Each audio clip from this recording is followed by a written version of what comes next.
Halo semuanya, selamat datang di channel Programming dan Robotik. Pada tutorial kali ini kita akan melanjutkan pembahasan kita mengenai list. Pada video sebelumnya kita telah membahas teori mengenai list dan pengenalan mengenai list. Kali ini kita akan belajar mengenai cara menambahkan dan menghapus elemen list. Serta nanti di akhir kita akan menambahkan cara untuk mengurutkan elemen list dengan urutan tertentu. Langsung saja kita menuju ke bagian pertama, yaitu menambahkan elemen list. Nah, pertama-tama terlebih dahulu kita di sini membuat sebuah file beri nama tutorial8.py. Nah, setelah itu kita akan membuat sebuah list. Di sini misalkan A sama dengan 10, 20, 30. Nah, terdapat 3 metode untuk menambahkan elemen list. Yang pertama adalah append. Append berfungsi untuk menambahkan satu elemen ke bagian akhir dari list. Contohnya sebagai berikut. Misalkan kita ingin menambahkan nilai 40 pada elemen list. Jadi tinggal seperti ini. A, tuliskan nama list, terus append nilai yang ingin ditambahkan. Di sini 40. Setelah itu coba kita munculkan hasil dari listnya. Sini ketikkan Python tutorial8.py. Nah, teman-teman dapat lihat di sini bahwa pada list tersebut berhasil ditambahkan nilai 40. Metode kedua untuk menambahkan elemen list adalah dengan insert. Insert berfungsi untuk menyisipkan satu elemen baru ke dalam list pada posisi atau indeks yang kita inginkan. Contohnya seperti berikut. Misalkan kita ingin menambahkan angka 25 pada indeks kedua. Jadi cara penulisannya, pertama nama listnya A di sini, lalu titik, insert nama fungsinya, lalu argumen yang pertama dimasukkan adalah indeksnya. Di sini saya mau dia indeks kedua. Jadi nanti adanya di antara 10, di antara 20 dan 30. Terus angka yang ingin dimasukkan adalah 25. Save, lalu coba kita jalankan lagi. Nah, teman-teman dapat lihat di sini hasilnya adalah 10, 20, 25, 30, 40. Kalau misalkan kita di sini kita coba ganti jadi 3, dia akan berada di antara 30 dan 40.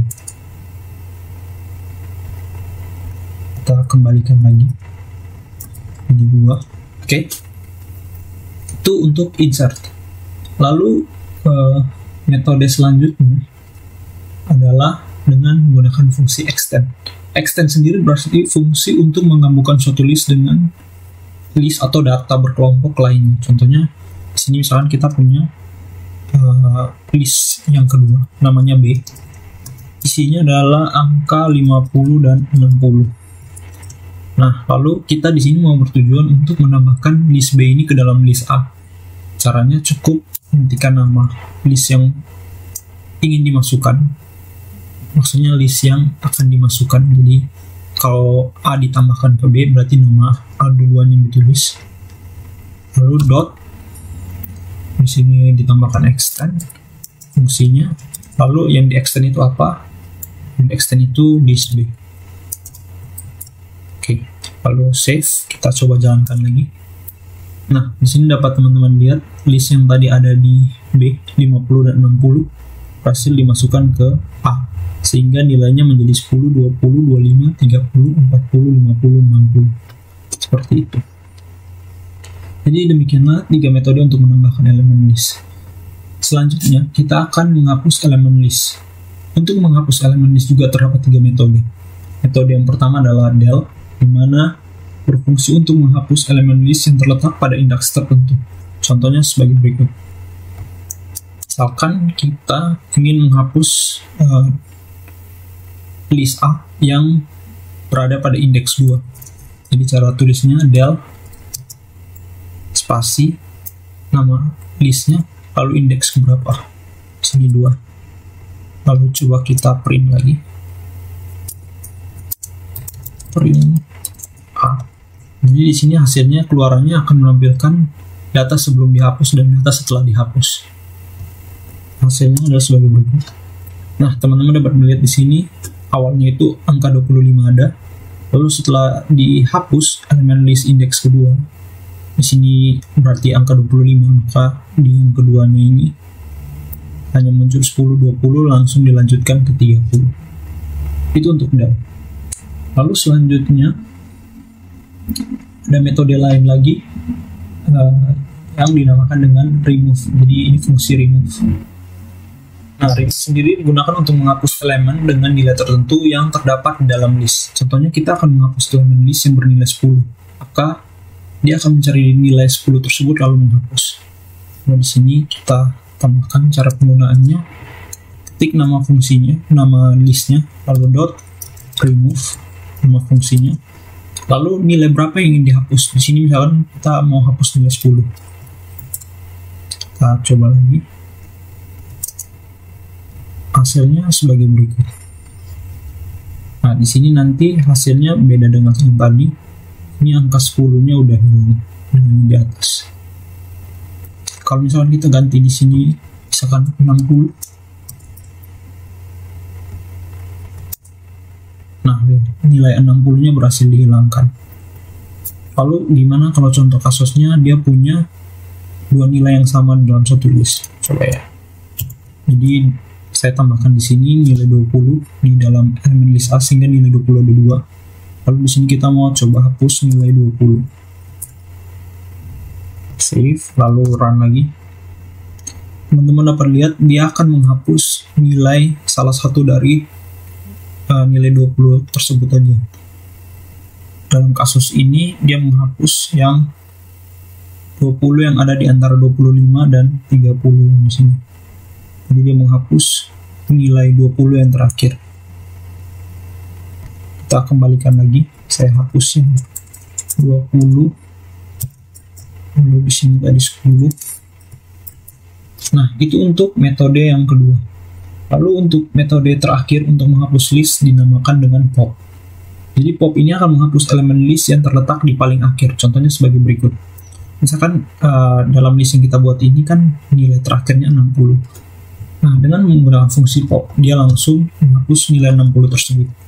Jadi cara panggilnya adalah nama listnya a.pop. Argumennya tidak ada karena dia akan menghapus nilai yang paling terakhir. Hasilnya sebagai berikut. Teman-teman dapat lihat di sini nilai 60 berhasil dihilangkan. Selanjutnya kita akan menemukan kasus-kasus di dalam list itu seperti minta mengurutkan elemen list atau selain dan lain sebagainya, biar bisa dari yang berurutan dari yang terkecil ke terbesar ataupun sebaliknya.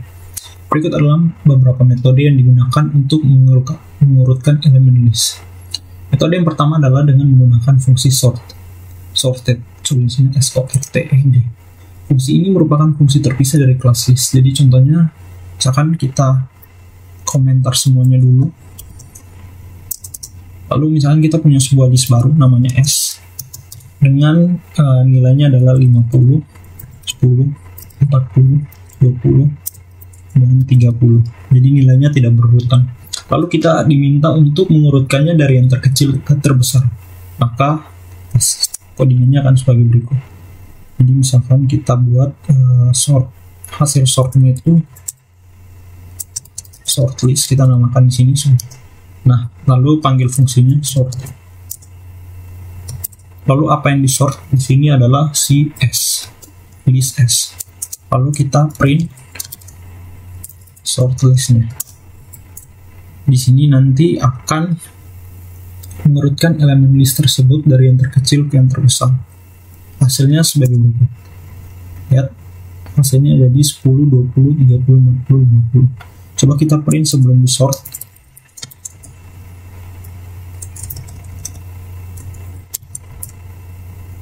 Supaya bisa dibandingkan. Nah, di sini teman-teman dapat lihat sebelum dan sesudah di sort. Jadi nilainya dari mulai dari 50, 10, 40, 20, 30 menjadi 10, 20, 30, 40, 50. Lalu kasusnya misalkan kita diminta untuk melakukan hal yang sebaliknya, di mana mengurutkannya dari yang terbesar ke yang terkecil. Nah, di situ ada argumen tambahan dalam fungsi sort, namanya reverse. Ini reverse. Nah, di sini kita tinggal tambah reverse sama dengan true. Jadi dia akan melakukan hal yang sebaliknya. Di sini dia akan menghasilkan yang dari terbesar ke yang terkecil. Oke, teman-teman dapat melihatnya di sini hasilnya. Dia dari 50, 40, 30, 20, dan 10. Nah, itu metode yang pertama. Lalu untuk metode yang kedua, kita dapat yang digunakan untuk mengurutkan list juga adalah dengan menggunakan fungsi bawaan yang sudah ada di dalam kelas list itu sendiri. Jadi ada fungsi bawaan. Kalau si sorted ini, dia bukan fungsi bawaan.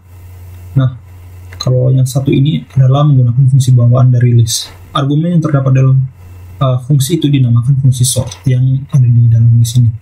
Argumen yang terdapat di dalam fungsi sort juga kurang lebih sama seperti argumen yang terdapat di dalam fungsi sorted. Nah, perbedaan antara fungsi sorted dan sort sendiri adalah fungsi sorted itu tidak mengubah variabel aslinya, sedangkan sort itu mengubah isi variabel aslinya. Contohnya adalah sebagai berikut. Kan kita komen dulu semua ini. Lalu di bawahnya cara untuk sort itu tinggal panggil nama listnya s.sort. Lalu kita coba print s. Oke. Nah, kita lihat hasilnya. Teman-teman dapat lihat di sini dengan perintah yang sama, dengan sesimpel itu kita bisa buat elemen list itu berurutan, yang tadi sebelumnya tidak berurutan menjadi berurutan dari urutan yang terkecil ke yang terbesar. Nah, selanjutnya misalkan kalian mau membuat yang sebaliknya dari yang terbesar ke yang terkecil, sama panggil saja s.sort. Lalu ada argumen namanya reverse, dibuat jadi true karena defaultnya itu false, sehingga kalau dia false berarti dia dari terkecil ke terbesar, tapi kalau true berarti dia dari terbesar yang ke yang terkecil. Lalu print s. Teman-teman dapat membandingkannya. Nah, dapat dilihat di sini hasil perbandingannya. Kalau yang pertama itu dari yang terkecil ke yang terbesar, lalu yang di bawahnya itu dari yang terbesar ke yang terkecil. Baik, demikian video tutorial kali ini. Semoga membantu dan sampai jumpa di tutorial selanjutnya.